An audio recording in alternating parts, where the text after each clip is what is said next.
Now, this illustration combines commercial and industrial attics and underfloor spaces in accordance with 210.70C, providing lighting outlets.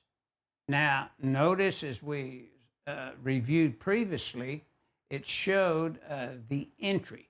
Now, 110.26 deals with the size of the entry, point of entry, the minimum size of it. You need a switch there. And then the receptacle in 210.63 has to be within 25 foot of the unit. And then the lighting has to provide lighting over the unit. And does it provide the amount of lighting needed to gain access over? Or do we need a wall switched outlet about in the center that will provide, and when I say center, the center from the HVAC equipment to the point of entry, where light would be provided, and then a pull chain maybe over the equipment if it's a distance away as shown.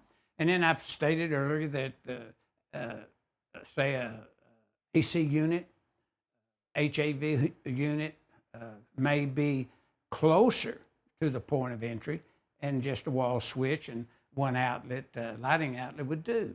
Now on the, say the top, on the roof area, you may have a unit up there and you don't need any light requirements up there, but you would need a receptacle within 25 foot in accordance with 210.63, and it'd be a GFCI protected outlet where exposed like that. So what we're, and notice these receptacle outlets can be reviewed with a detailed illustration in figure 10-26 in chapter 10 that dealt mainly with receptacles. So as far as showing the distance of receptacles and things like that, you'd go there to get your 25 foot and each level of a roof and that kind of thing where you would need a receptacle in 25 foot.